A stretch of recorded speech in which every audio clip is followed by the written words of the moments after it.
CL Giridih परियोजना के Kabribad mine से पिछले 4 वर्षों से बंद पड़ा था। शनिवार को कोयला का उत्पादन विधिवत शुरू कर दिया गया, जिससे स्थानीय लोगों के चेहरे पर खुशी साफ झलक रही थी। माइंस के उत्पादन शुरू होने से पहले गिरिडीह परियोजना कार्यालय परिसर में एक कार्यक्रम का आयोजन हुआ। कार्यक्रम में सदर विधायक Sudev Kumar Sonu, DC Naman Priyesh Lakra, CCL Dhori area के GM Manoj Kumar Agarwal, SDPO Anil Kumar Singh, inspector Vinay Ram के अलावा स्टाफ ऑफिसर्स प्रतुल कुमार और पीओ एसके सिंह ने नारियल फोड़कर उत्पादन का कार्य शुरू करवाया। मौके पर सदर विधायक ने कहा कि माइंस को सीटीओ को दिलवाने में कड़ी मेहनत की गई। जब भी इस क्षेत्र में आते तो लोगों की निगाहें उन्हें काफी उम्मीद से देखती थी। इस उम्मीद को जिंदा रखने के लिए सीटीओ दिलवाने में वे लगे रहे। उन्होंने कहा कि अब इस क्षेत्र में कई विकास कार्यों को पूर्ण करवाने का जिम्मा सीसीएल प्रबंधन का है। उपायुक्त नमन प्रियेश लकड़ा ने कहा कि इस माइंस के शुरू होने से निश्चित तौर पर रोजगार को बढ़ावा मिलेगा। आगे गिरिडीह माइंस के क्रियान्वयन को लेकर कोलियरी प्रबंधन से बात की जाएगी, ताकि रोजगार का ज्यादा से ज्यादा सृजन हो सके।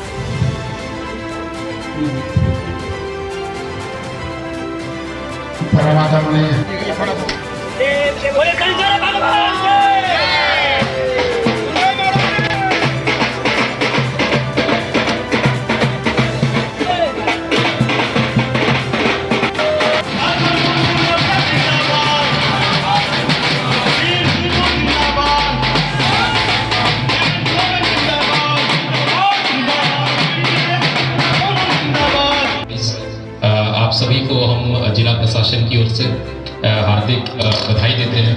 मुझे ये काफ़ी खुशी हो रही है कि लगभग 4 साल के बाद में, लगभग 3.25 साल के बाद में ये माइंस पुनः चालू होने वाला है। इसमें रोजगार को बढ़ावा मिलेगा और निश्चित ही अर्थव्यवस्था ये मजबूत होगी। प्रशासन के तौर पे भी हम लोग कई बार चिंतित रहते हैं कि कैसे रोजगार को और बढ़ावा मिल सके, और निश्चित ही गिरिडीह को माइनिंग क्षेत्र के तौर पे देखा जाता था, लेकिन जो पीओ साहब ने बताया, जो तकनीकी जो कानून में जो बदलाव आए थे उसको क्रियान्वित करते हुए कई वर्षों का समय लग गया।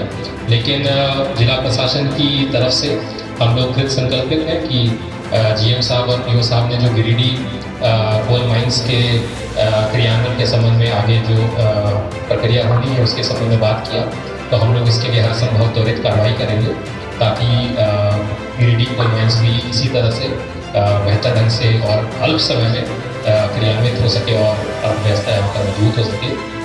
इस पूरे प्रयास के लिए सीसीएल के जो तमाम पदाधिकारी हैं और खासकर हमारे माननीय विधायक महोदय को भी हम लोग धन्यवाद ज्ञापित करना चाहते हैं। और निश्चित ही पदाधिकारी के तौर पे मैं यह कहना चाहूँगा कि कहीं ना कहीं जब जनप्रतिनिधियों के माध्यम से हम लोगों को इस तरह का मनोबल मिलता है, तो हम लोग भी कहीं ना कहीं बहुत ही प्रोत्साहित होते हैं और प्रेरित होते हैं कि हम लोग भी अपना 100% अपना मेहनत करेंगे और अपने काम को इतना बेहतर कर सकेंगे। सच में अगर पुनरावलोकन करें हम लोगों की कैसे करके इसकी शुरुआत हुई, कहां से कहां तक आए, तो बड़ा लंबा रास्ता है। तकनीकी रूप से शमी को तो जानकारी थी, सीसीएल के पदाधिकारियों को जानकारी थी। जब मैं विधायक बना था तो मुझको तकनीकी जानकारी इतनी नहीं थी कि कोयले का सीटीओ कैसे होगा। लेकिन अब चाहे जिसको भी धन्यवाद दें, इन 2.5 वर्षों ने यह सिखा दिया कि सिया क्या होता है, सीटी क्या होता है, सीटीओ क्या होता है, एनवायरमेंटल क्लियरेंस क्या होता है, सीओ की रिपोर्ट के क्या मायने हैं, डीएफओ साहब से क्या लिखवाने की ज़रूरत है।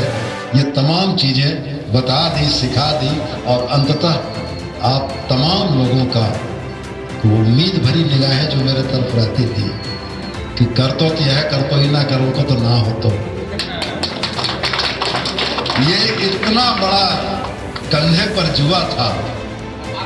हाँ, ये इतना बड़ा जवाबदेही थी कि जो इस बात के लिए प्रेरित करती थी कि कुछ करना पड़े लेकिन चालू तो करवाना। ईश्वर ने आज होली से पहले होली और दिवाली मनाने का मौका दिया हम लोगों को। मैं निश्चित रूप से इस बात के लिए बहुत खुश हूँ आज कि जिस बनियाडी में हम लोगों के राजनीति के शुरुआती दिनों में 90 के दशक में जब इधर हम लोग आते थे और जो रौनक और चहल पहल देखते थे, वो चहल पहल कहीं खो गई थी। अंधेरा था, रोशनी नहीं थी, सड़कों पर स्ट्रीट लाइट लगाने की गुंजाइश नहीं थी। हम लोग पीओ साहब को नागरिक सुविधाओं के मुद्दे पर कुछ बोल नहीं पाते थे, जीएम साहब को बोल नहीं पाते थे, कोयलरी बंद क्या बोलेंगे। लेकिन आज वो दिन आ गया। अब निश्चित रूप से ये कोयलरी चले। 0.6 मिलियन टन का साल का इनको है। अब ये कितना प्रोडक्शन कर पाते हैं। कोई भी इंडस्ट्री जिसमें लोगों की भागीदारी है, अपनी ईमानदारी और अपने लोगों का ध्यान रख के चलती है। जीएम साहब ने जो कहा, मैं उनकी बात से सहमत हूँ। नागरिक सुविधाओं का काम इन 3.25 वर्षों में हम नहीं कर पाए हैं। अब हम चाहते हैं कि कोयलरी का उत्पादन हो, सीएसआर का पैसा आए और उस सीएसआर के पैसे से इस इलाके की जो जरूरी चीज़ें हैं, उन जरूरी चीज़ों का हम लोग निर्माण कर पाएँ। और साथ में लंबा और न बोलते हुए बातों को हम यही करना चाहेंगे। आपको सीटीओ का और उत्पादन का तोहफा मिल गया और मैं बहुत उम्मीद अफजा हूँ और मुझको इस बात का बड़ा भरोसा है कि मार्च में ही इस सड़क का भी शिलान्यास होगा और आने वाले समय में इस कोयलरी की शक्ल और सूरत ऐसी होगी कि जो लोग साल 2 साल पहले आए थे और जो साल भर बाद आएंगे तो उनको पहचानने में दिक्कत होगी कि वही कोयलरी है कि कोयलरी बदल गई है। तो पुनः तमाम लोगों के प्रयास सहयोग के साथ साथ हम भी अपने तरफ से एक गुमनाम शख्स शम्मी जो एनवायरमेंट ऑफिसर है, उसकी मेहनत, उसकी लगन को भी हम सलाम करते हैं। उसने वास्तव में बहुत मेहनत की है। जाके ऑफिसों के बाहर दिन भर वो खड़ा रहा है। बहुत डरते झिझकते उसने हमको फ़ोन किया है।